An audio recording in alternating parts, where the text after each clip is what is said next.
Welcome, my friends, my fellow lovers of literature and seekers of meaning in moving images. I'm so glad you're here with me, gathered once again around this shared passion we have, this belief that stories, whether told on a page or projected on a screen, are not just entertainment, but windows into ourselves, mirrors reflecting the things we try to hide, and lanterns casting light on the darkened corners of human nature. Tonight we gather to discuss Breaking Bad 2008, not in the way most people talk about television or film, but as something closer to a long, complex novel, one that burns slowly, one that tests your patience and rewards your persistence. Before we wander too deep into this, I'll kindly ask, if you haven't already, that you subscribe and join this growing family of thoughtful film enthusiasts. Not because numbers matter, but because it feels like a book club where every new reader brings a fresh insight to the table. And I must say clearly, this is not a conventional review. What follows is not about recommending or discouraging, not about stars or ratings, but rather a literary excavation, an attempt to strip back the layers of narrative, character, and symbolism. Think of it less as watching a show and more as analyzing a tragic novel through a scholar's lens. If that excites you, then you are exactly where you need to be. When I think about this story, it reminds me of the first time I encountered Dostoevsky's pages, where men struggling with despair and poverty were forced to make choices that blurred the line between survival and damnation. There's that same feeling of dread, of inevitability, of watching a soul corrode slowly, almost imperceptibly, until the person you began with is unrecognizable. That is why, for me, this work has always resonated. It isn't only about crime, or drugs, or the mechanics of illegal empires. It's about the human psyche when pushed to its breaking point. I suppose that's why I hold it so close, why it feels more like a personal memory than just a story. It asks the same questions life sometimes asks me in quiet hours. What would I do if everything I thought gave me dignity was stripped away?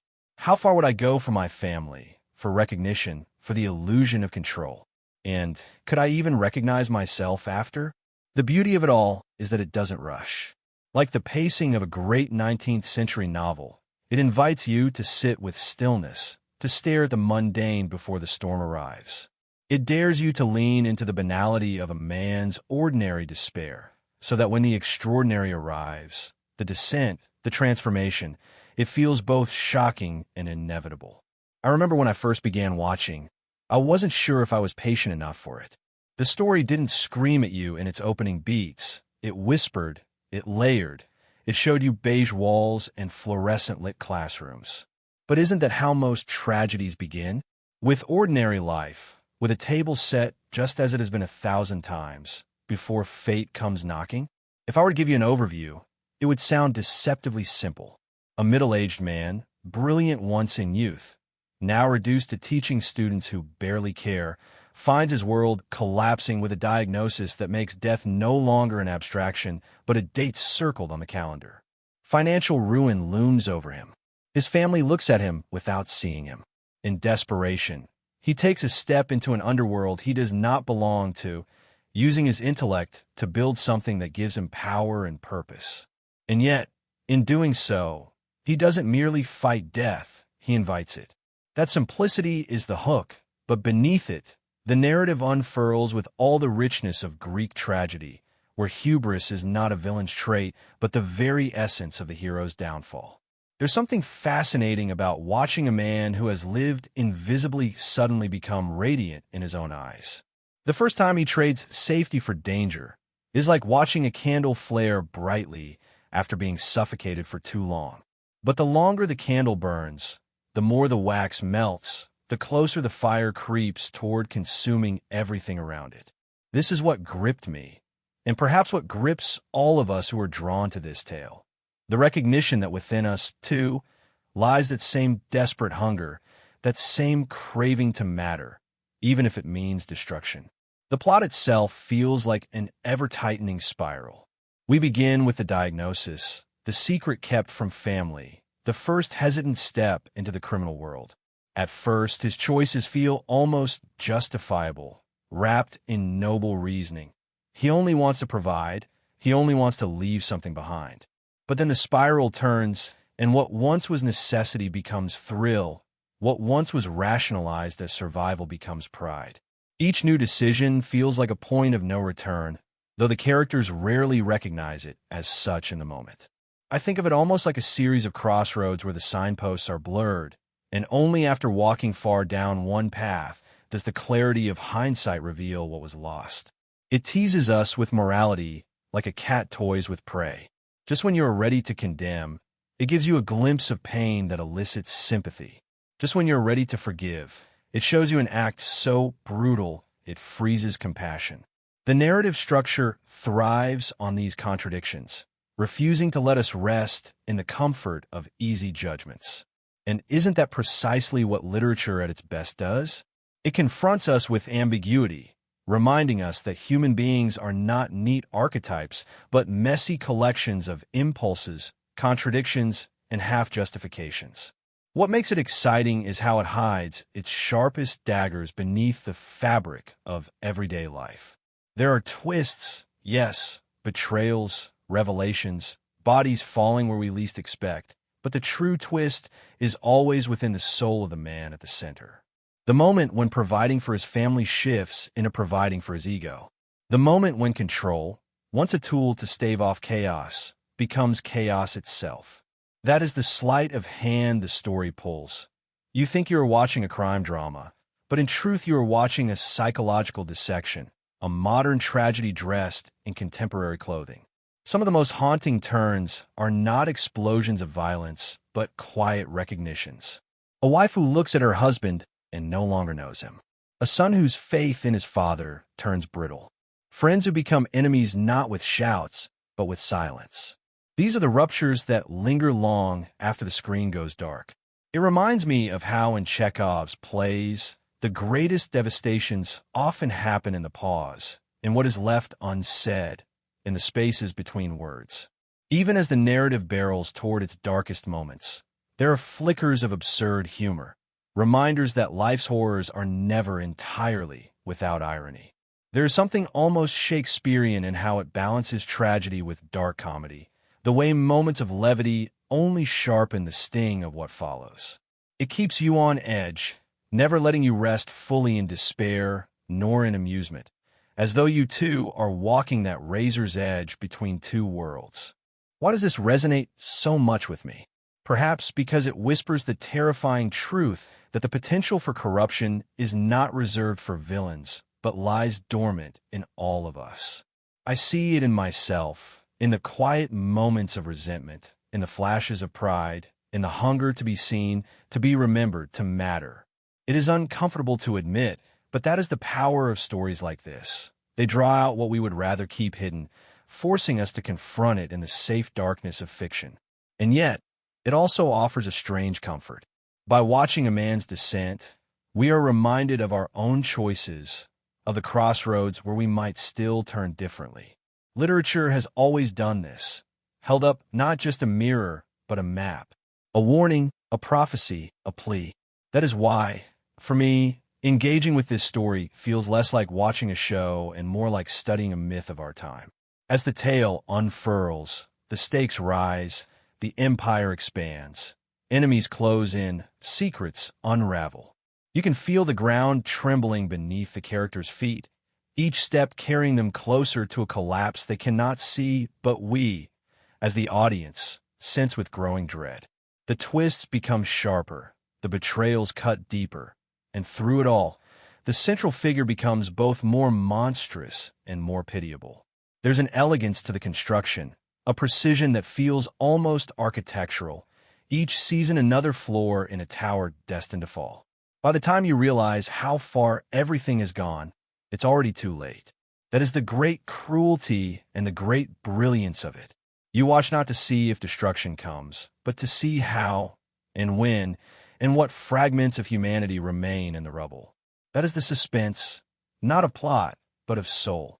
In teasing out these elements, I don't want to give everything away, because part of the experience is walking through those shadows yourself. But I will say this, there are moments you will never forget, images that will carve themselves into your memory, choices that will leave you arguing with yourself long after. There are twists so sudden they feel like a blow to the chest, and others so subtle you don't even realize the knife has gone in until you feel it twisting later. And perhaps that is why, for me, this story belongs not only on screens, but in the canon of narratives worthy of deep literary study. It is not just television, not just entertainment. It is tragedy, it is philosophy, it is a meditation on mortality and pride. It is, in the truest sense, literature in motion. So as we begin this journey together, let us approach it not as casual viewers, but as readers of a long and devastating novel, a novel that asks of us the hardest questions. Who are we when the masks of civility fall away? What do we do when life corners us and leaves us no good choices? And perhaps most hauntingly, when we finally taste the power we once thought we deserved, can we ever let it go? That's where I'll leave you for now, on the threshold of this exploration. If you stayed with me this long, I thank you deeply. This is our space, a circle of minds who love to read films the way others read poetry. If you'd like to stay in this circle, do hit that subscribe button and bring your thoughts, your insights, your own interpretations, because stories like this demand dialogue. They demand that we wrestle with them together. The tale I've just outlined is only the surface. Beneath it waits an ocean of symbols, metaphors, literary echoes, and philosophical provocations. In the next chapters of our analysis, we will dive into them fully. For now, hold on to that sense of dread, that mix of awe and unease, because it will carry us deeper into the labyrinth. When I think back to the earliest movements of this story, what lingers most isn't the explosions or the violence, not even the calculated choices that would later come to define everything. It's the quiet despair. The fluorescent buzz of a high school classroom, the disinterested eyes of students more absorbed in their own fleeting teenage dramas than in the chemical equations written carefully on the board. It's the sense of wasted brilliance, of a man whose mind once shimmered with possibility, now bound to a life of mediocrity. Those opening beats carry a kind of tragic stillness, one that feels eerily familiar. Perhaps because I've known people who felt similarly, people who once dreamed in colors only to find themselves in beige. That's where it begins, with ordinary disappointment pressing against the edges of a fragile life. From the very start, illness hovers like an uninvited guest. A cough here, a faint there, the subtle intrusions of a body turning against itself. When the diagnosis finally arrives, it's both devastating and inevitable. The words fall heavy, clinical, merciless, terminal, inoperable, numbers in months, not years. There's no space for dignity in the sterile language of medicine. And what shatters isn't just the certainty of life's length, but the illusion of control. I still remember the pit in my stomach watching that unfold, because it reminded me of moments when life itself has barged in with news I didn't want, reminding me that all the plans and carefully stacked dreams can topple in an instant. That's when survival instincts awaken in ways no one expects. He doesn't collapse into despair right away. Instead, he hides it. He goes on with his days, teaching classes, flipping bacon at breakfast, smiling just enough to reassure his family. And that secrecy, that decision to carry the burden alone, says so much. It's the first quiet fracture in his relationships, one that grows as the story unfolds. The diagnosis isn't just his private tragedy. It becomes the catalyst for a life he never imagined, a life that seems both utterly absurd and somehow inevitable. The entrance into the criminal world doesn't come with a dramatic leap. It arrives through chance, through familiarity disguised as opportunity. He sees an old student, someone who once barely glanced at the equations he tried to teach, caught in the chaos of a police raid. And suddenly, the idea is there, not fully formed but lingering. Here is a bridge between worlds, the broken promise of his own life, and the chance to build something using the only gift he still possesses, his mastery of chemistry. What's striking about these early decisions is how rational they appear when he makes them. I think that's part of why it resonates so deeply, because we too can imagine the justifications, the sense that maybe, just maybe, stepping into the shadows is the only way to leave light behind for those we love. The first attempt is almost laughably awkward, tinged with dark comedy. Two men, utterly mismatched, bumbling their way into a trade neither fully understands. There's fear, yes, but also a flicker of exhilaration. The sterile lab coat of the classroom is exchanged for the makeshift lab in the desert, a space where his genius can finally breathe. When that first crystal forms, gleaming and pure, there's a rush that feels almost transcendent. It isn't just chemistry, it's creation, a creation that carries danger in every shard. Watching him hold that first batch is like seeing a man rediscover his youth, as if brilliance long buried beneath bills and obligations has suddenly been unearthed. And yet, the danger already coils around him, unseen but inevitable. Violence doesn't take long to arrive. What begins as a pragmatic business arrangement quickly spirals into blood. The first real confrontation leaves him with choices no ordinary teacher should ever face. Life or death, silence or confession. When he steps across that line, choosing to do the unthinkable, it's shocking not because it happens, but because of how naturally he does it. That's when you realize this isn't a story about one bad decision. It's a story about a man who discovers, buried deep within himself, the capacity for ruthlessness. That discovery terrifies him, but it also awakens something he cannot turn off. Back home, the contrast is almost unbearable. His wife suspects something is amiss. His son looks at him with confusion, trying to make sense of the growing shadows in his father's eyes. Meals are shared, conversations stumble, and lies slip in like cracks along the dinner table. The duality of his existence becomes clearer with each passing day. On one side, the family man clinging desperately to the remnants of normal life. On the other, the secret life that grows darker, bolder, hungrier. I think many of us feel that duality in smaller ways, the self we present to the world and the secret desires or fears we hide. This story simply amplifies it to a devastating extreme. As the operation expands, so too do the consequences. Money trickles in, not yet enough to solve everything, but enough to hint at possibility. With each new step, the danger escalates, drawing him into the orbit of people who do not forgive mistakes. There's a moment early on when he stands face to face with a man who would kill without hesitation. And in that moment, his wit and desperation fuse into a terrifyingly effective solution. Watching it unfold, I remember thinking, this is no longer the man who coughed into a tissue at the doctor's office. Something inside him has already shifted. And the frightening part is not that he survives the encounter, but that he seems almost emboldened by it. At home, the tension builds. His secrecy is noticed, his absences explained with half-truths that convince no one. His wife grows restless, prying for answers he cannot give. His brother-in-law, a man deeply enmeshed in the world of law enforcement, jokes and jabs without realizing how close the truth is. These domestic moments are, in many ways, more suspenseful than the criminal ones, because the danger of being discovered by loved ones carries a weight far heavier than that of being caught by enemies. Every dinner, every family gathering becomes a tightrope walk, a performance staged under the scrutiny of those closest to him. Meanwhile, the partnership he has formed begins to strain. Differences in age, in temperament, in worldview clash. One seeks escape, the other seeks control.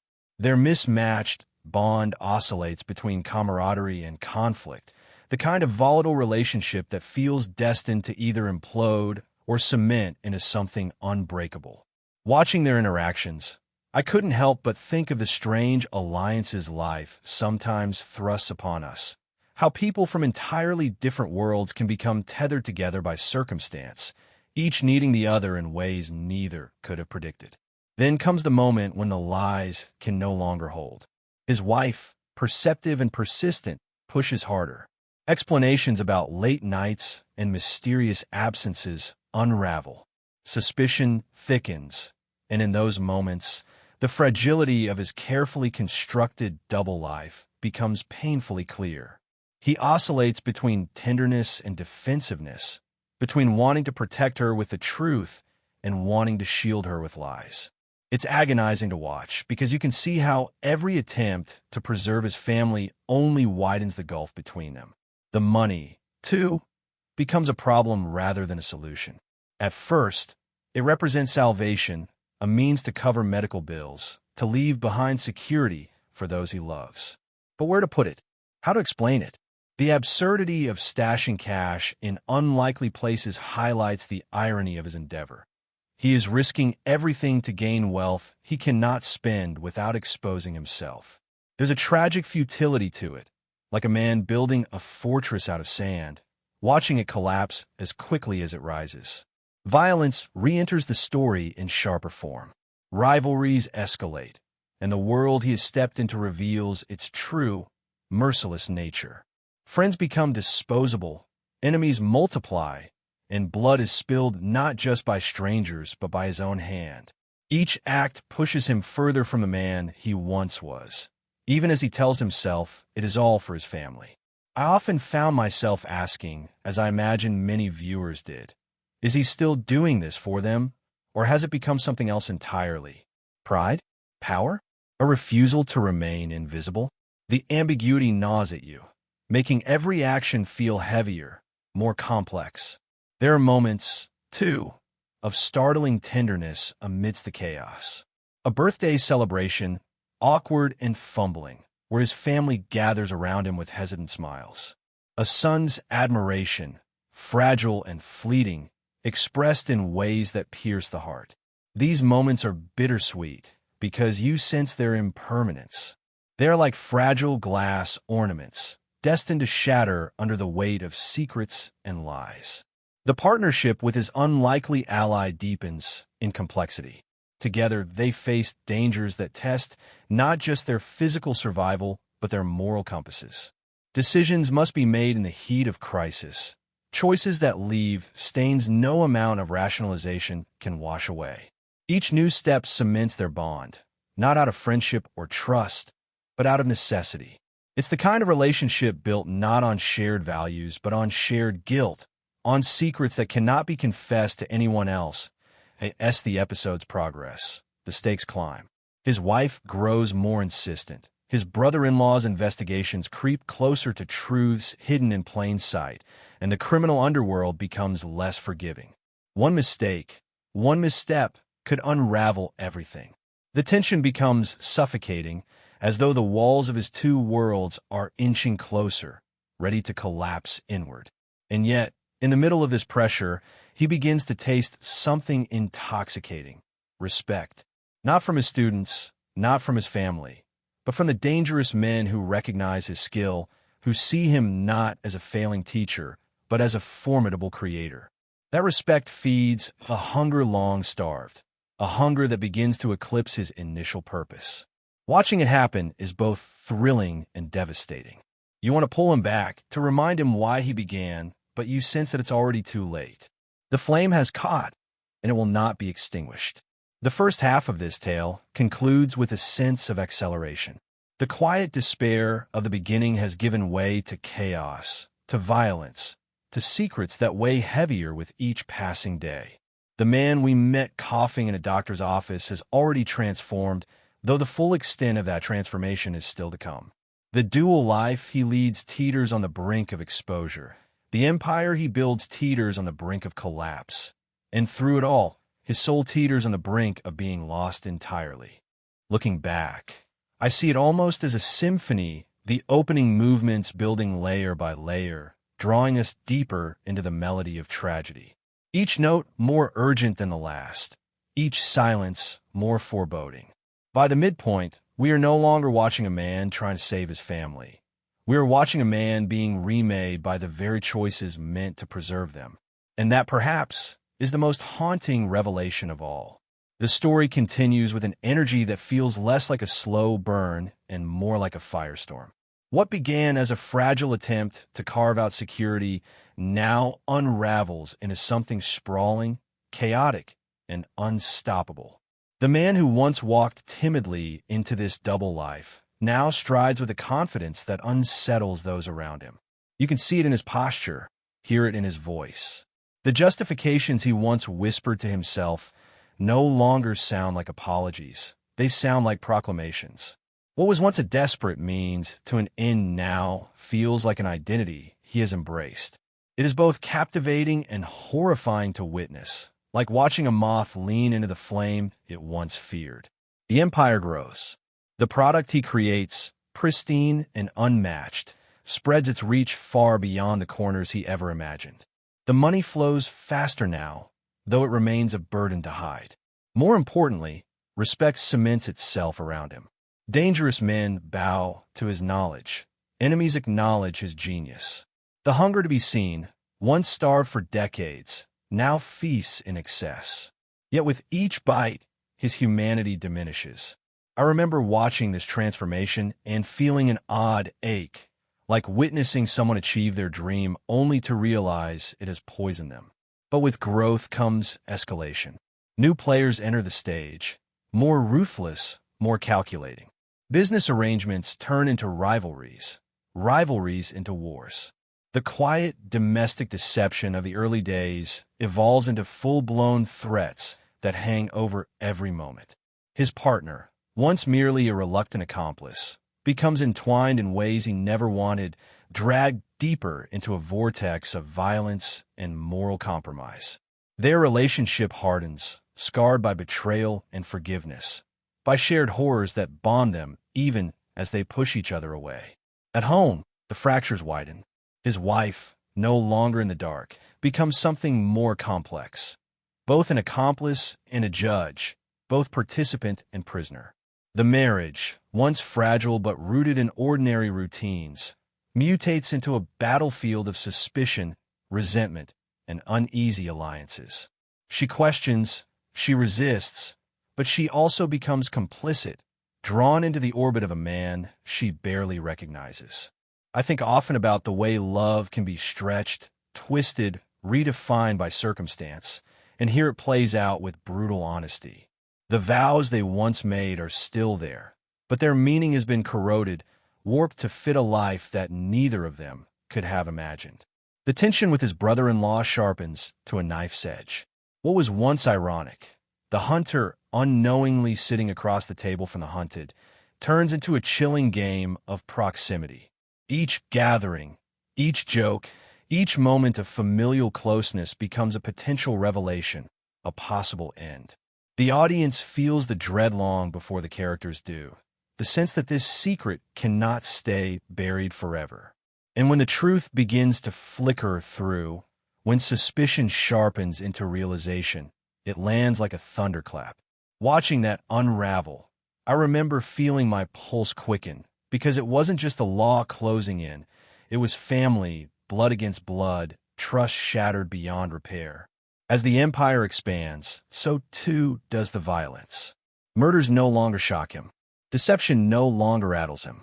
Where once he agonized over a single death, now he orchestrates devastation with cold precision. The man who coughed into tissues and worried over bills has become something unrecognizable, someone who commands armies of fear. It's the kind of transformation literature has always cherished. The ordinary man turned tyrant, the tragic hero undone by his own triumphs. You can see shades of Macbeth, of Oedipus, of Raskolnikov in every decision. His brilliance is his undoing, his pride the chain around his neck. And yet, beneath the monstrousness, glimmers of the man he once was still appear. A desperate need for his son's admiration, a longing for his family's acceptance, a fragile thread of humanity that refuses to break entirely. These moments are perhaps the most painful because they remind you of the tragedy at the heart of it all, that this was a man who began with love, who wanted to provide, who wanted to matter. To see him grasp for that love, even as his actions annihilate it, is unbearable and unforgettable. The twists sharpen as allies turn against him and enemies grow bolder. Partners betray, protégés rebel, and the very structure he built begins to collapse under the weight of his ambition. It is in these betrayals that the story reaches some of its most devastating turns. People he trusted become his greatest threats. People he dismissed rise up as forces of reckoning. It all builds like an avalanche, unstoppable once it begins, crushing everything in its path. One of the most powerful threads is the relationship with his partner, a bond that becomes almost paternal, almost fraternal, but never stable. They save each other, they endanger each other, they love and hate in equal measure. The push and pull between them mirrors the duality at the center of the story itself. The pull between loyalty and self-interest, between morality and survival. Watching them drift apart, only to be bound again by shared catastrophe, is like watching two planets orbit each other in a decaying dance, destined to collide or separate forever. By the time the climax approaches, the walls are closing in from every side. Law enforcement tightens its net. Enemies close in with vengeance. Family fractures irreparably. And yet, he still believes he can control all. That hubris, that fatal flaw, blinds him until the very end. There is one revelation in particular, when his brother-in-law's suspicions finally crystallize into certainty. That changes everything. The confrontation that follows is one of the most gut-wrenching moments in the entire saga, because it is not just a matter of crime and punishment.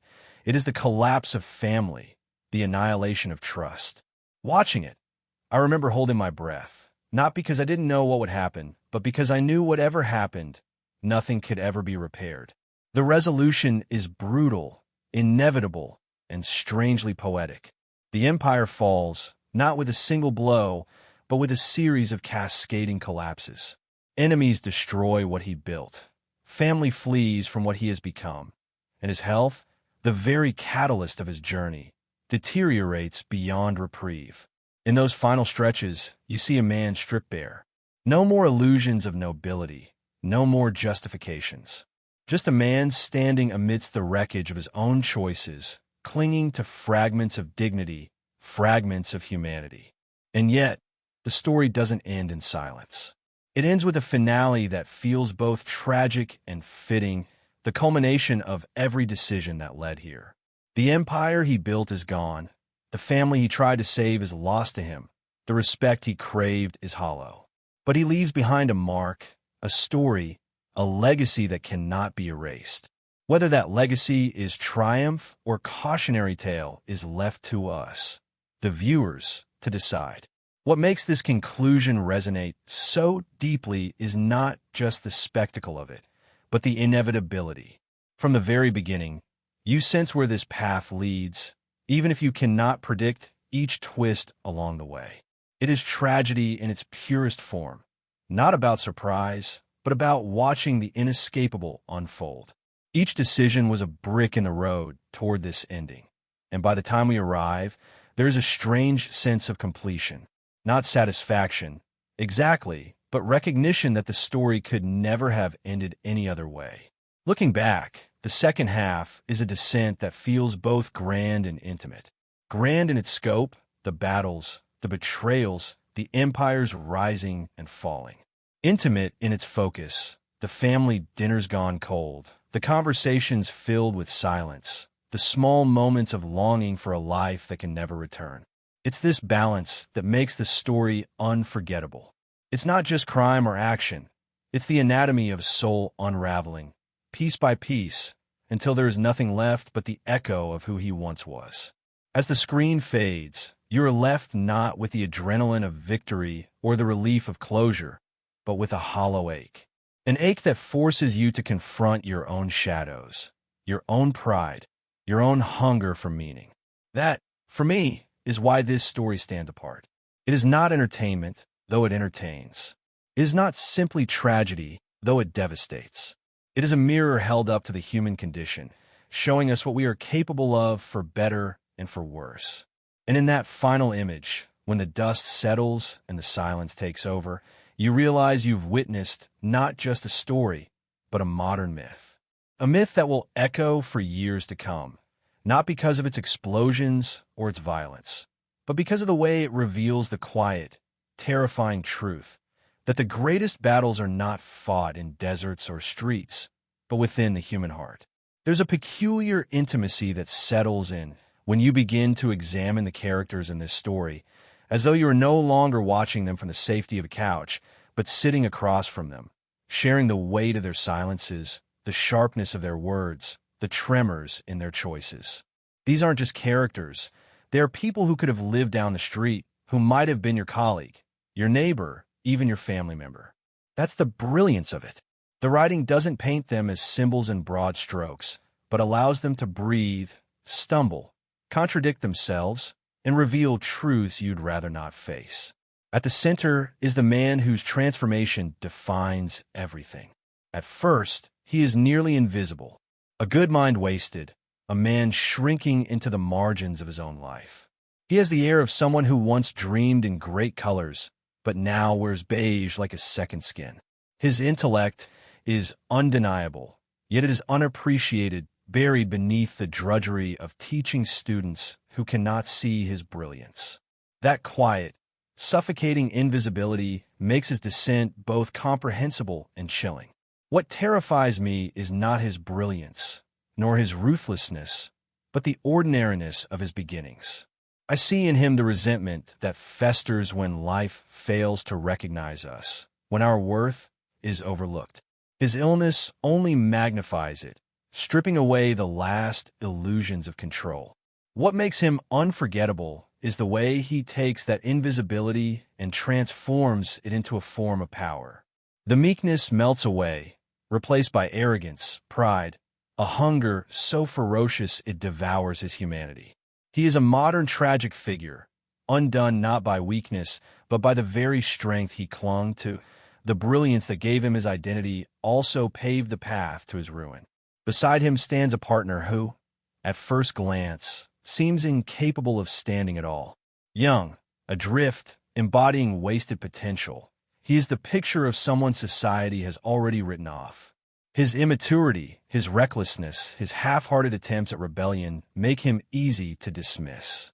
And yet, the more time you spend with him, the more you realize he carries something the older man lacks, an ember of conscience that refuses to die. He may stumble, he may relapse, he may betray, but he also cares deeply and painfully. Where the older man grows colder with each step, this one remains tender beneath the scars.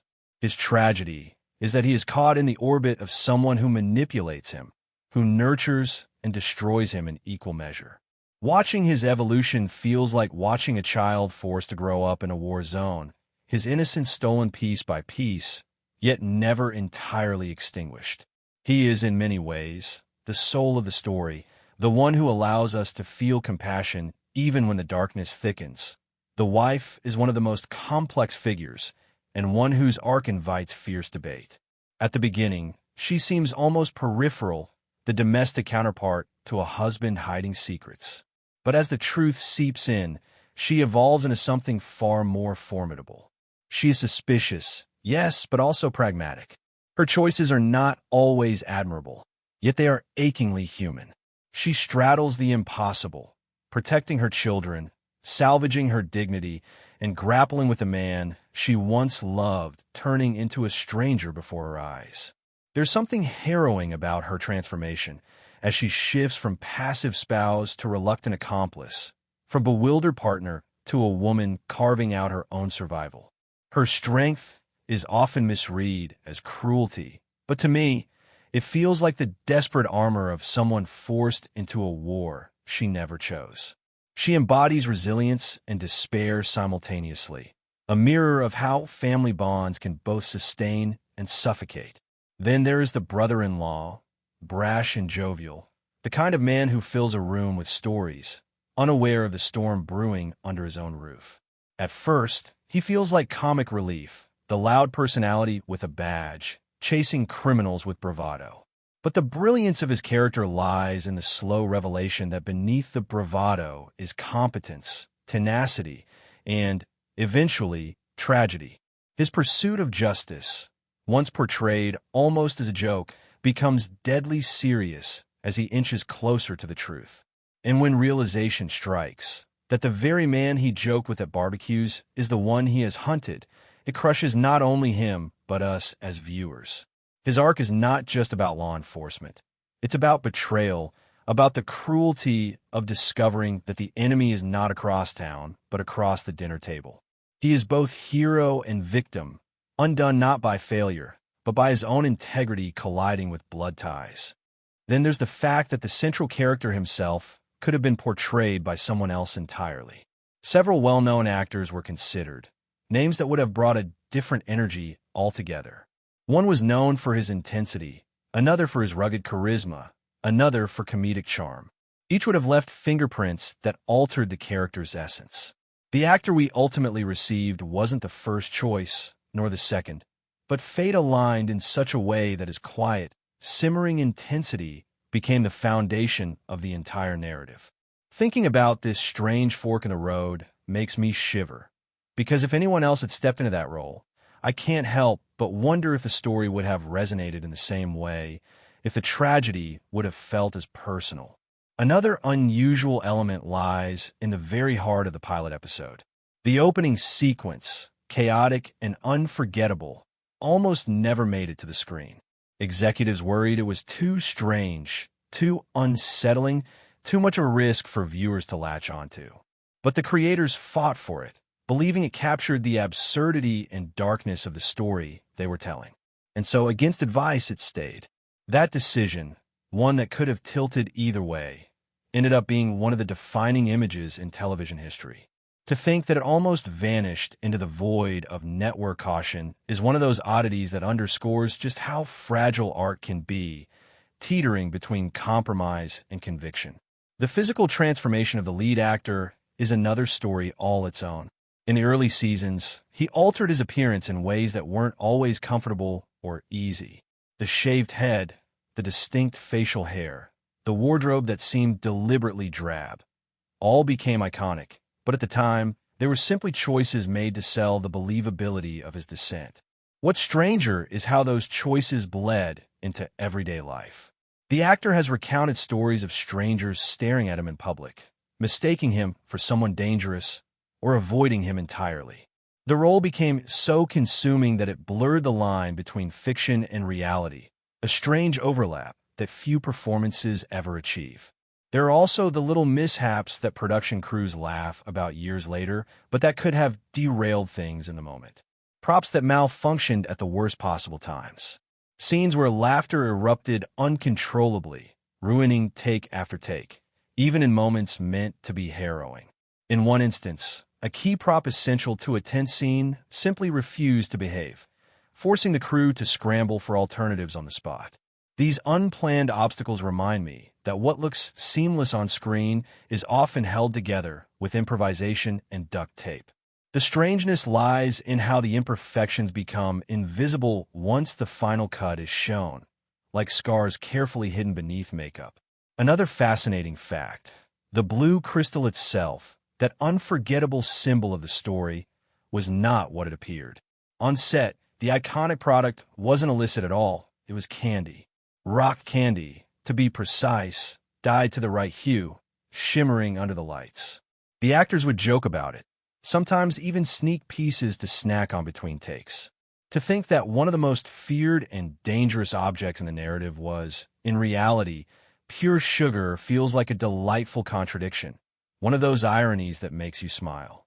It also meant that during certain scenes, when characters were handling it with gravity and fear, they were really holding bags of sweetness, a playful trick of cinema's sleight of hand. Stranger still are the alternate storylines that almost happened. Writers often debate directions, and in the writer's room of this series, there were numerous abandoned arcs that would have taken everything in drastically different directions. Some characters were meant to die much earlier, others were meant to survive longer. In one early draft, a beloved character's fate was sealed seasons before it actually happened. In another, the lead's path took a turn into territory that was darker still, a choice that might have alienated audiences completely. That these alternate histories exist, tucked away in discarded pages, makes the actual version we received feel like a narrow miracle, the result of countless small decisions tilting just so. There are also stories of the actors themselves wrestling with the moral weight of their roles. Some struggled to reconcile their characters' actions with their own values. often going home with emotional residue from particularly harrowing scenes. One actor admitted that filming certain moments left them shaken for days, unable to shake the darkness. Another found unexpected catharsis, using the role as a way to explore personal demons. The strangeness here lies not in the performances themselves, but in the way fiction seeped into reality, how pretending to be someone else reshaped how these performers saw themselves. And then there are the stories of the fans. Viewers became so engrossed that they blurred the line between admiration and obsession. People traveled across states to visit filming locations, sometimes leaving behind offerings as though they were shrines. In one particularly odd instance, a location used as a family home became the target of relentless visitors, to the point that the real-life owners had to plead with fans to stop tossing objects onto their roof in an attempt to recreate a famous moment. It's both amusing and unsettling, the way fiction embeds itself so deeply into reality that people cannot help but act it out. The city where filming took place became almost a character itself, and the choice of that city was, at the time, unusual. It wasn't the obvious location one might expect for a story like this. It was chosen partly for financial reasons, partly for its landscape, and partly for its anonymity. Yet that very strangeness became one of its greatest strengths.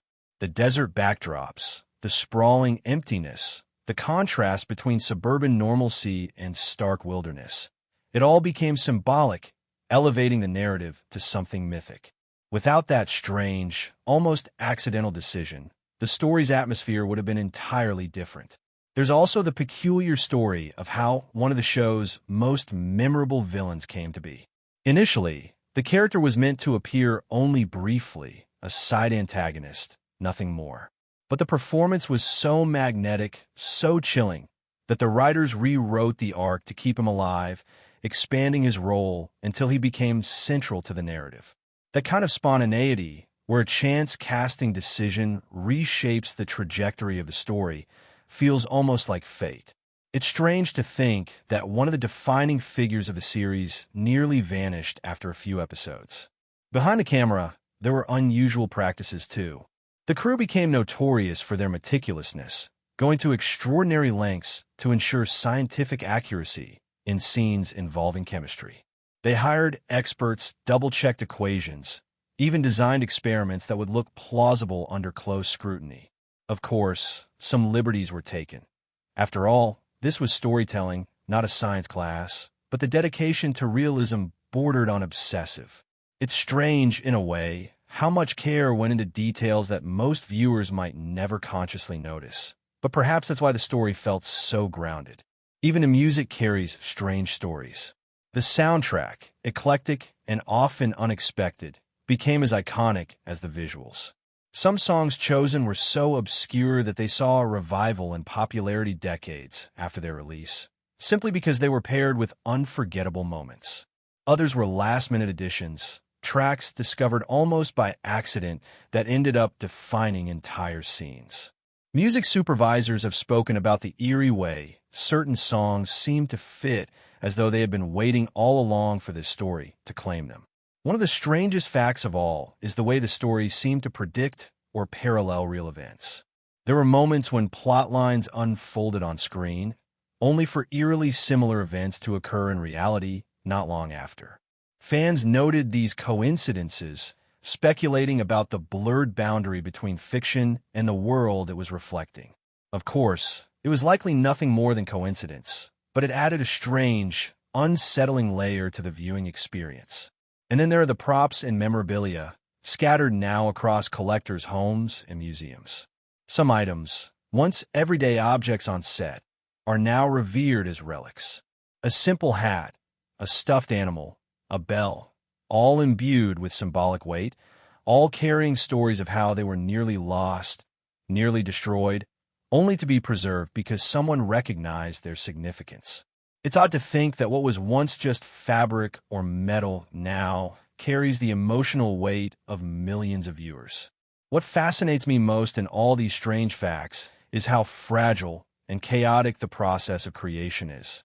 We look at the finished product and see inevitability. Of course it had to be this way. Of course it was destined to resonate. But behind the scenes, it was anything but certain. Actors nearly miscast. Plot lines nearly abandoned. Props that broke, sets that almost collapsed. Executives who nearly said no. It's a reminder that what we think of as genius is often a dance between intention and accident, between vision and improvisation. In a way, the behind-the-scenes strangeness mirrors the narrative itself. Just as the characters stumble through choices, improvising survival in a dangerous world, so too did the creators stumble through production, improvising solutions in the face of obstacles. Both the story and the making of the story are tales of risk, chance, and strange fortune. And perhaps that is why these facts matter. They remind us that art is not born perfect. It is messy, fragile, stitched together by countless hands and countless accidents. The strangeness doesn't diminish the story. It enriches it, reminding us that what we love was not inevitable but hard-won, balanced precariously on 1,000 small decisions.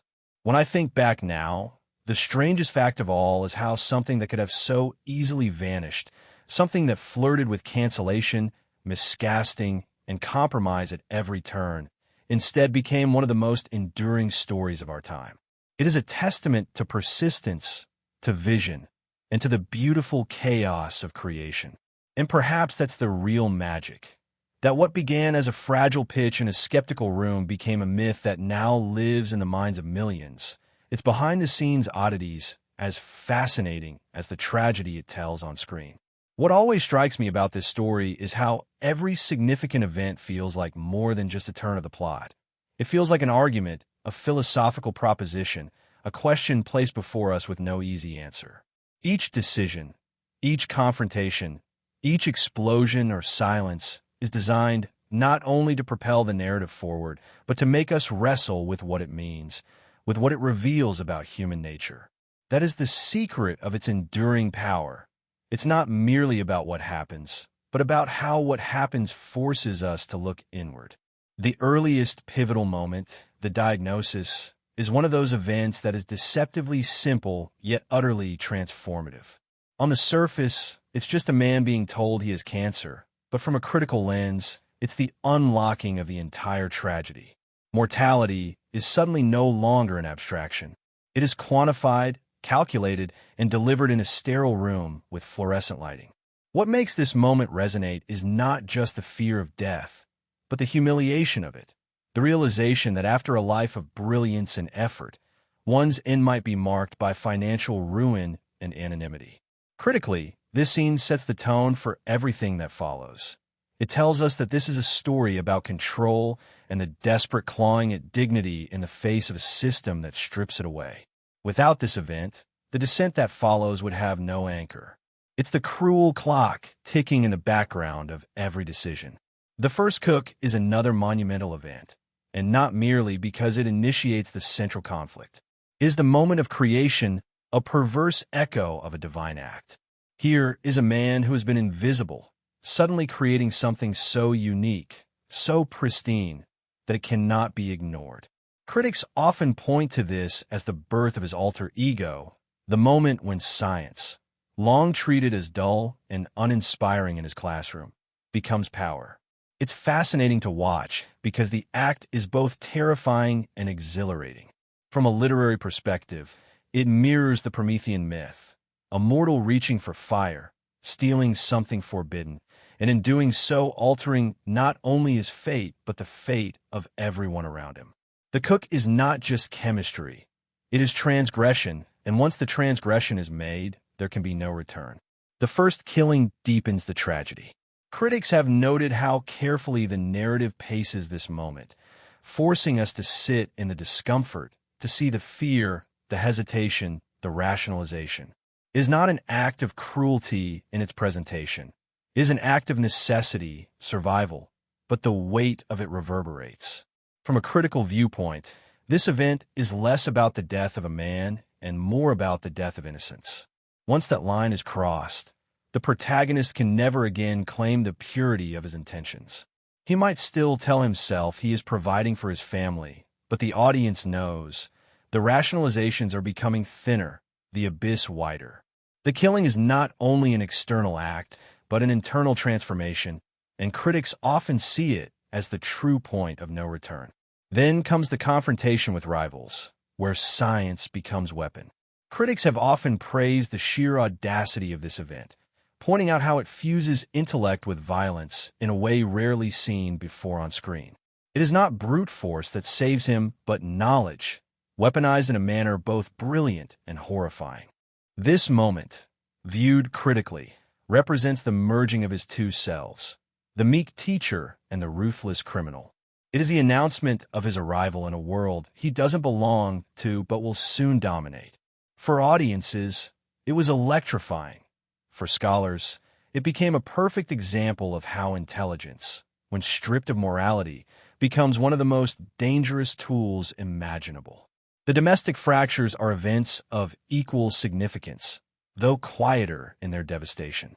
Critics often highlight the dinner table scenes, the lies woven into family conversations, the silences that stretch longer than words. These are not filler moments. They are the emotional core of the narrative. Every lie is a wound, every omission a fracture. From a thematic perspective, these events show us that the real cost of choices is not paid in money or territory, but in trust, in love, in the slow erosion of intimacy. Watching these events unfold, one realizes that tragedy is not only built in deserts or warehouses, but in kitchens, in bedrooms, in the spaces where family once felt safe. The brother-in-law's suspicions mounting into discovery is one of the most critically rich arcs.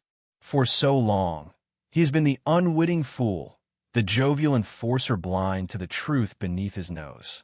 But when the veil lifts, when he finally sees the truth, the entire story shifts. Critics have often described this event as Shakespearean. The revelation that the villain is not across the battlefield, but seated at the family table.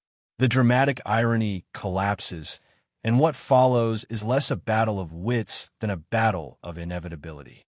The discovery is not merely plot. It is a thesis on betrayal, on the cruelty of truth revealed too late. One cannot ignore the rise of rivals and the introduction of figures who embody the industrialization of crime. Where the protagonist is messy, emotional, flawed, these new players are efficient, calculated, corporate in their ruthlessness. Critics see these events as a commentary on capitalism itself, the transformation of crime from desperation into industry.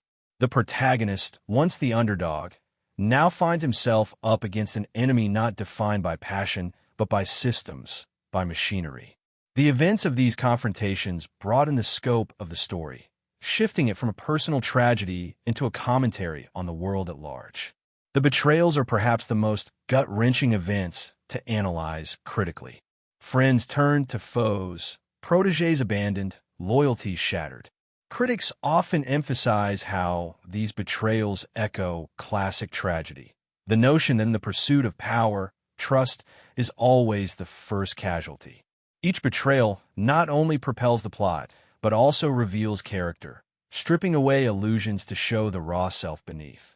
When he betrays those closest to him, it is no longer about survival. It is about ego, about proving himself indomitable.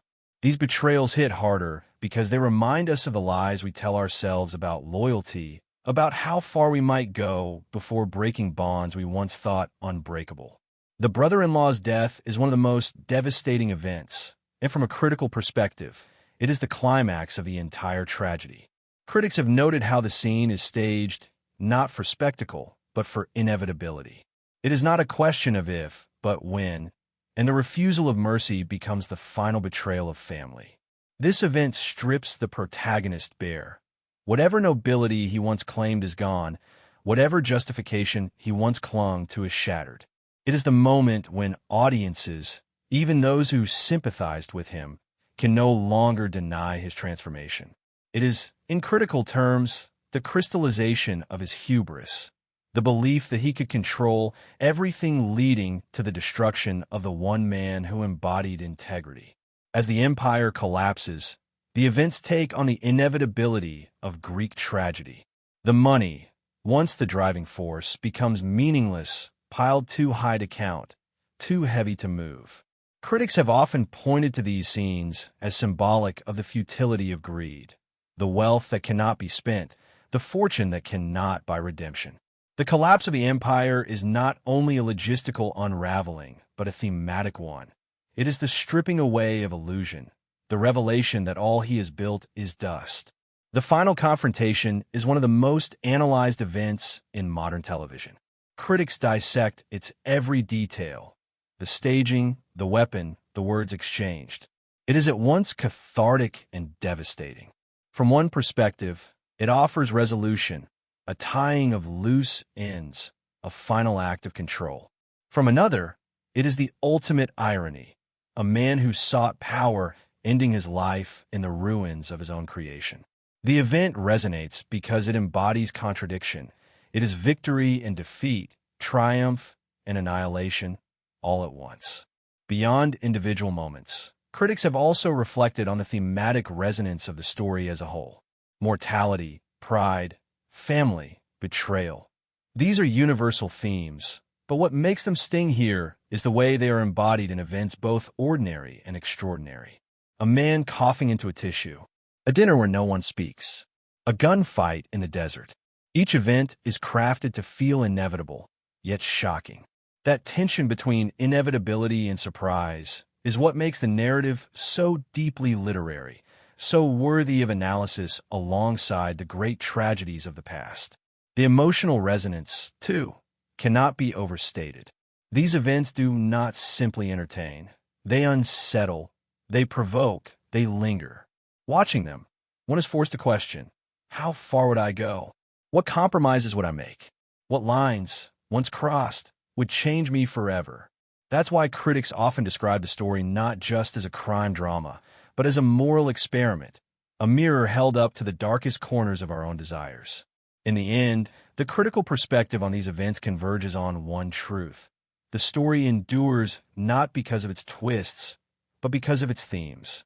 Each event is not only a piece of plot, but a meditation on humanity itself. The diagnosis, the cook, the killing, the betrayals, the discovery, the collapse, the finale. Each is a verse in a tragic poem about pride, mortality, and the hunger to matter.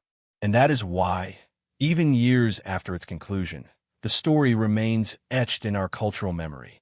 Not because of explosions, not because of spectacle, but because each event invited us to confront ourselves. Each moment whispered a question into the dark. What would you do? How far would you fall? And could you live with who you became? When I think about the making of this story, what fascinates me most is not just the final product. The flawless performances, the seamless editing, the meticulous writing, but the fragile, chaotic, and sometimes downright bizarre journey it took to get there. To watch a finished scene unfold with such precision is to forget the army of people behind it, the endless arguments in writers' rooms, the strange improvisations on set when things went wrong, and the small strokes of luck that turned accidents into genius. The production of this work is its own narrative, one that mirrors the very themes of the show: risk, improvisation, transformation, and persistence in the face of near collapse. It's a story that deserves to be told with the same kind of depth and reflection as the one we see on screen. The origins alone feel like a gamble that should never have worked. When the creator first pitched the concept, many executives were skeptical, and that is why, even years after its conclusion, the story remains etched in our cultural memory. Not because of explosions, not because of spectacle, but because each event invited us to confront ourselves. Each moment whispered a question into the dark. What would you do? How far would you fall?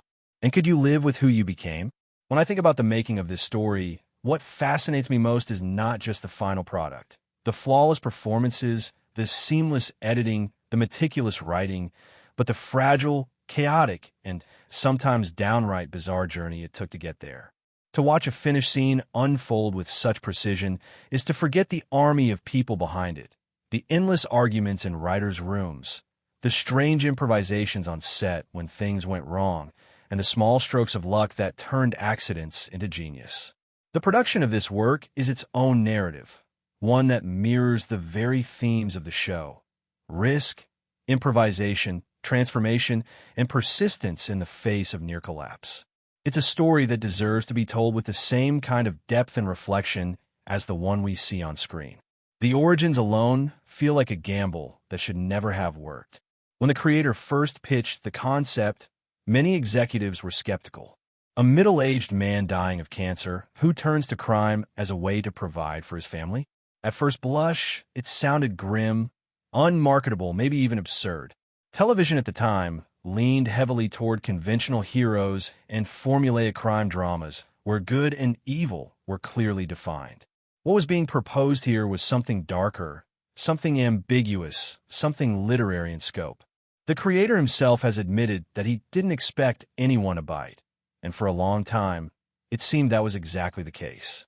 Several networks passed. Others listened politely and then declined. It was only through a series of unlikely circumstances, a blend of persistence and luck, that the project found a home. That precarious beginning makes the eventual success all the more miraculous. Casting was another crucible of uncertainty. Today, it seems impossible to imagine anyone else inhabiting the lead role, but in truth, several other actors were considered before the choice was made. Some of those names were well established, actors known for intensity or charisma. Others were unexpected, drawn from comedic backgrounds. The irony is that one of the strongest contenders at the time was an actor most audiences associated with comedy. Executives doubted he could pull off the gravitas required for a role so steeped in tragedy. Yet it was precisely that underestimation that made him perfect. The casting decision was almost a rebellion in itself, a refusal to accept easy assumptions about what an actor could or could not do. Once he stepped into the role, shaving his head, altering his posture, and carrying the weariness of a man at war with his own mortality, the doubts evaporated. Even then, the pilot episode was a nightmare to bring to life. Budgets were tight, schedules were demanding, and there was constant anxiety that the entire project could be axed at any moment. Crew members have recalled days when equipment failed, when scenes had to be rewritten overnight, when weather in the desert threatened to derail carefully planned sequences. Yet those very difficulties often led to moments of brilliance. When props broke or refused to cooperate, the team improvised.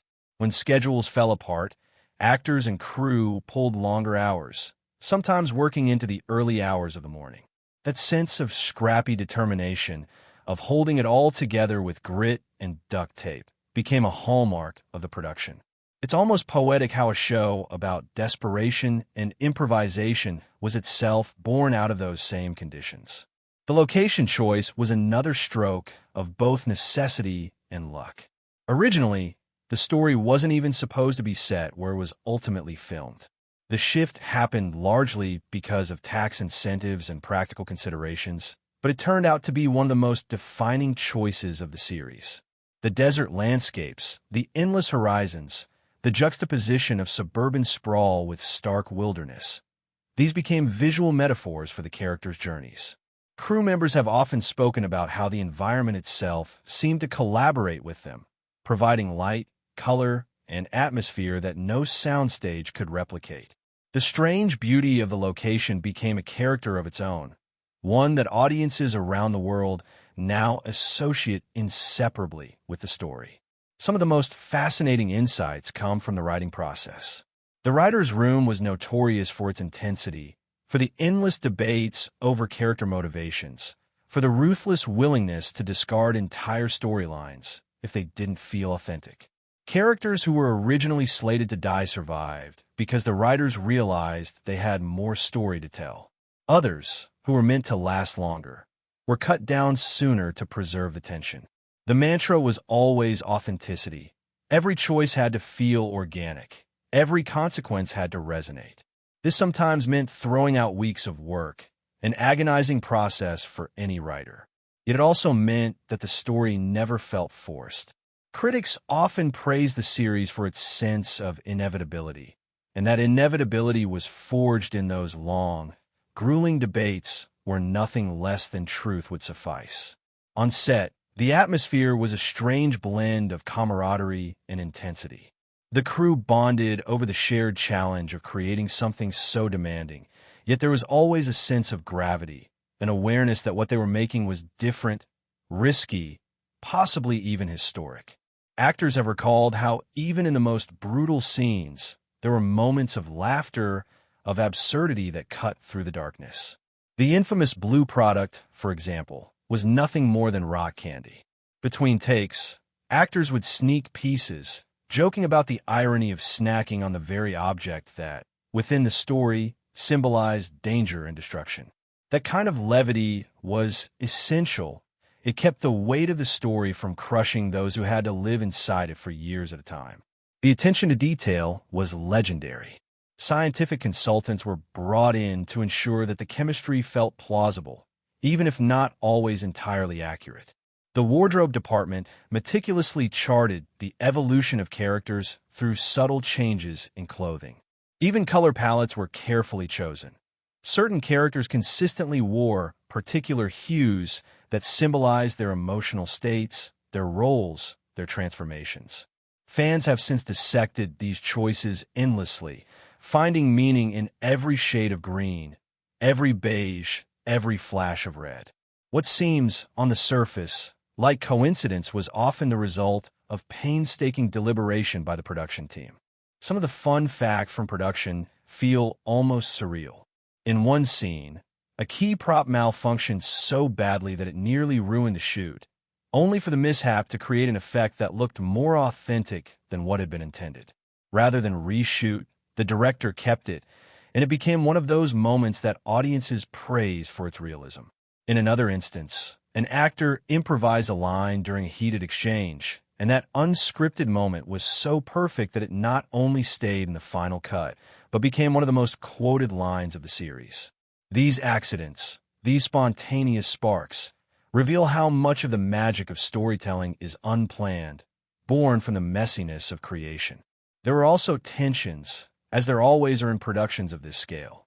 Long hours, high stakes, and the pressure of knowing the world was watching sometimes led to conflicts on set. But rather than derail the project, those tensions often fueled the performances. When you see characters shouting at each other, straining under the weight of their choices, part of what makes it feel so raw is that the actors themselves were sometimes channeling their own exhaustion, their own frustrations. The blurring of fiction and reality, of performance and personal struggle, added layers of authenticity that no script could manufacture. And then there's the story of the fans during production. Once the show began to gain traction, filming on location became increasingly difficult. Crowds would gather, desperate to catch a glimpse of their favorite actors, sometimes disrupting shoots. In one particularly bizarre incident, fans began throwing objects onto the roof of a house used for exterior shots, imitating a famous scene. The owners of the house eventually had to put up fencing and plead for privacy, a testament to how deeply the story had embedded itself into popular culture. For the cast and crew, it was both flattering and frustrating, proof of their success, but also a reminder of the chaos that success brings. Even the finale carries its own strange production stories. The secrecy around the ending was intense, with scripts locked away, decoy scripts circulated to throw off leaks, and scenes shot with minimal crew present. The actors themselves were often kept in the dark about upcoming twists until the last possible moment, a strategy designed to preserve the rawness of their reactions. Looking back, those measures seem almost excessive, but they worked. The finale aired without major spoilers leaking, a near impossible feat in the internet age. One detail that has always amused me is how many props from the show ended up in the hands of crew members. Some took souvenirs deliberately, others stumbled upon them accidentally. A certain hat, a stuffed animal, even bags of the iconic blue candy became cherished keepsakes. Today, these items are displayed in museums, auctioned for staggering sums, or treasured privately. It's strange to think that objects once so ordinary on set now carry the weight of myth, transformed by the story into relics. The cinematography also deserves its own behind-the-scenes recognition. Many of the most iconic shots, the wide sweeps of desert, the claustrophobic interiors, the meticulous framing of objects, were achieved with inventive techniques born of necessity. The budget wasn't always generous, so the crew often had to find creative ways to make shots look grand without expensive equipment. Mirrors, homemade rigs, improvised dollies. These were the tools of a team determined to make something cinematic even when resources were limited. That inventiveness, that willingness to problem solve, gave the show its distinct visual language. Perhaps the strangest fact of all is how none of it was inevitable. The show teetered constantly on the edge of cancellation, of creative collapse, of compromise. Yet somehow, every gamble paid off. The actors rose to the challenge. The writers pushed through exhaustion. The crew improvised solutions that became iconic moments. The accidents became genius. The compromises turned into strengths. It is easy now, looking back, to believe it was destined for greatness. But behind the scenes, it was chaos. Chaos stitched together by vision, by grit, by the strange alchemy of art.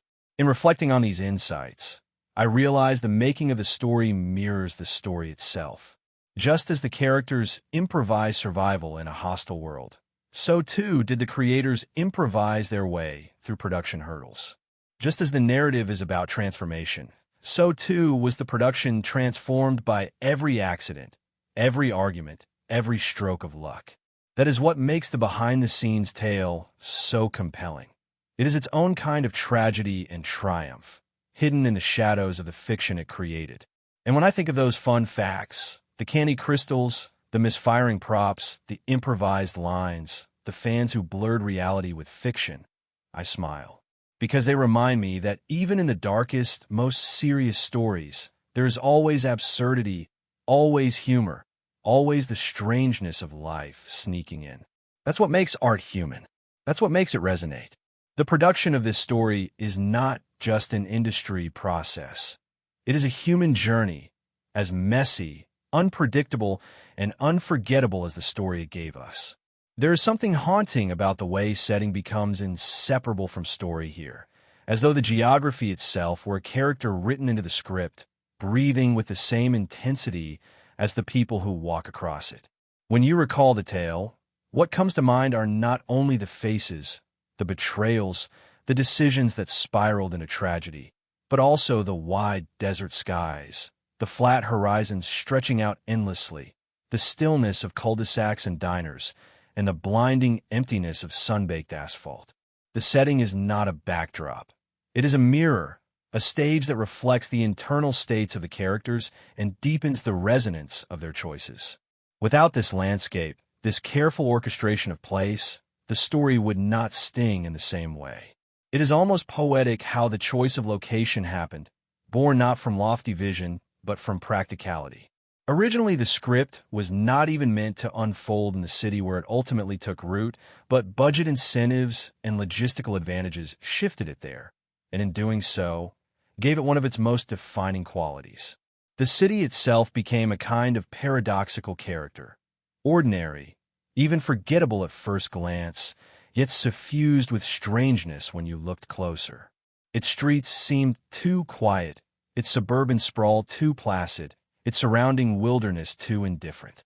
Against this backdrop of beige normalcy and red desert grandeur, the descent of the characters became even more jarring. The setting whispered, this could be anywhere, and yet at the same time, this could only be here. The desert itself is unforgettable, not merely for its beauty, but for its silence. Those long shots of flat earth under vast skies do something to the viewer. They strip away noise, forcing you to confront the isolation of the characters. A man wandering into that emptiness looks both small and terrifyingly free, his choices unmoored from society, his fate swallowed by the horizon. Critics have often pointed out how these desert scenes evoke the language of westerns, gunslingers facing off under the scorching sun, lawlessness written into the land itself. But here the western tropes are twisted. The gunslinger is a chemistry teacher, the outlaw is a father, and the desert is not only lawless but indifferent. Suburbia, by contrast, offers a suffocating normalcy. The small, modest home where the family lives is depicted with such deliberate ordinariness that it becomes iconic in its own right. Beige walls, cluttered kitchens, the hum of domestic appliances. These are not glamorous settings, but their banality is precisely the point. The ordinariness of the house underscores the double life at the heart of the story. Each time the protagonist returns home after some violent encounter, the sight of that kitchen table or that backyard grill becomes jarring. It's a collision of worlds, the domestic and the criminal, the safe and the perilous. The house is a prison of normalcy, and every shot of it reminds us of the fragile illusion he is trying to maintain. Diners and motels also play crucial roles, spaces that exist somewhere between the domestic and the criminal. Their neon lights flicker like beacons of anonymity, places where deals can be struck or betrayals planned. The cinematography often lingers on their artificial lighting, their cheap plastic surfaces, turning them into liminal spaces where the normal rules of family life do not apply. There is something deeply unsettling about these locations. They are public, yet they feel hidden, ordinary, yet they conceal extraordinary danger. Then there are the industrial settings, the car washes, the laundry fronts, the gleaming labs hidden in mundane structures. These locations embody one of the central themes, the blending of the ordinary with the illicit, the transformation of everyday spaces into sites of corruption. A car wash is meant to be banal, a place for cleanliness, and yet here it becomes a mask for laundering money, a symbol of respectability covering rot. The laundromat, too, is a place where clothes are meant to be cleansed, but behind its doors, the dirtiest of deeds are committed. These juxtapositions are not subtle, but they are devastatingly effective. They remind us that corruption often hides in plain sight, that the most ordinary facades can conceal the darkest truths. Cinematography brings all these settings to life with a visual language that is both precise and poetic. One of the most striking techniques is the use of color. The palette is never accidental. Early on, muted tones dominate, echoing the protagonist's invisibility, his drab existence. As the story progresses, bolder colors seep in, greens, yellows, reds, each carrying symbolic weight. Fans and critics alike have dissected the wardrobe choices, the color of walls, the tint of light, seeing in them signals of transformation, of looming danger, of emotional states buried beneath the surface. The cinematographers themselves admitted to using color almost as dialogue, a visual whisper that tells the audience what the characters themselves cannot. The use of framing is another masterstroke. Often, the camera places characters in ways that emphasize their isolation. Wide shots leave them small against vast landscapes. Close-ups linger too long, capturing every twitch, every tremor. Angles tilt slightly, creating unease. Even the placement of objects within frames carries weight. A gun half in shadow, a stack of bills spilling just out of reach, a family photo lingering behind a figure's shoulder like a ghost. This meticulous framing transforms settings into psychological landscapes. A kitchen is never just a kitchen. It is a stage for lies. A desert is never just a desert. It is a grave waiting to be dug. The sound design, too, is deeply tied to setting. The hum of fluorescent lights in a classroom, the roar of an engine in an empty desert road, the faint rattle of a distant train, all are amplified to create atmosphere. Silence is used just as effectively, stretching moments to unbearable lengths. When paired with the cinematography, the soundscapes make the settings feel alive. The desert is not silent. It hums with menace. The house is not safe. It creaks with secrets. These details pull the viewer deeper, making the atmosphere almost tangible. Lighting choices often reflect the duality of the story. Daylight scenes are often harsh, unforgiving, filled with the relentless brightness of the desert sun. Nighttime scenes, by contrast, are bathed in shadows, in the glow of neon, in half-light that conceals as much as it reveals. Critics have noted how this interplay between light and dark mirrors the moral ambiguity of the characters. Nothing is ever entirely illuminated, nothing entirely hidden. The world exists in shades of gray, just as the characters do. One of the most visually iconic settings is the lab itself. Clean, gleaming, almost sterile, it contrasts sharply with the chaotic violence it enables. It becomes a cathedral of sorts, a sacred space where science and crime merge. The meticulousness of the lab, with its shiny equipment and strict procedures, reflects the protagonist's need for control, his belief that precision can stave off chaos. Yet outside its walls, chaos reigns, and the juxtaposition is devastating. The lab is both sanctuary and prison, a symbol of brilliance corrupted. The directors often leaned into visual symbolism. Shots of characters framed through doorways, as though trapped. Mirrors reflecting fractured identities. Windows dividing characters, emphasizing the walls between them.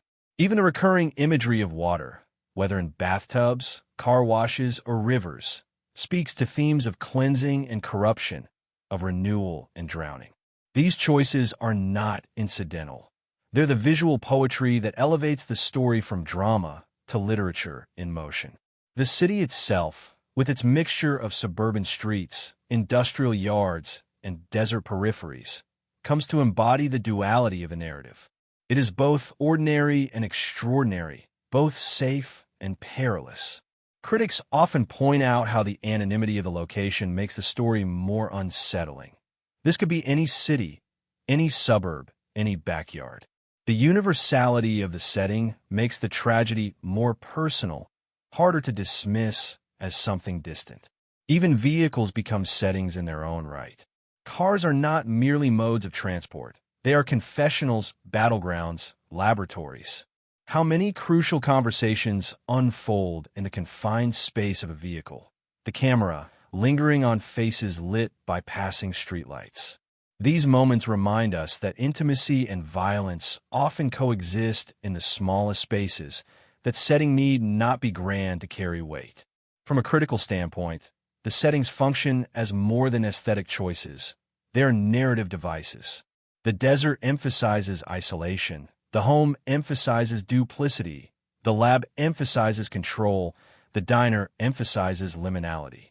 Together, they create a world that feels both hyper-specific and universally resonant. Every location deepens the themes of duality, corruption, pride, and mortality. Cinematically, the show often employed long takes, allowing settings to breathe, forcing the audience to sit in the discomfort. There are moments where the camera lingers on a quiet street, on an empty room, long after the characters have left. These choices create mood, but they also remind us of absence, of silence, of the traces left behind. The setting outlives the characters, just as the desert will outlast all human dramas. It is this marriage of setting and cinematography that makes the story so unforgettable. The landscapes do not simply frame the narrative, they embody it. The visual elements do not merely illustrate emotions. They deepen them, complicate them, make them resonate. Every choice, from the color of a shirt to the tilt of a camera, is part of the tapestry. When I think back on it, what I remember are not only the faces of the characters, but the spaces they inhabited. The claustrophobic kitchen where lies fermented, the barren desert where truth was buried, the sterile lab where pride gleamed, the suburban streets where death drove silently by. These settings are etched into memory because they were never mere backgrounds. They were living, breathing extensions of the story itself, as essential as any line of dialogue, as devastating as any twist of fate. And perhaps that is the greatest triumph of the production. It reminds us that storytelling is not only about who and what, but also about where. Place is character, setting is fate, and atmosphere is as sharp a weapon as any gun.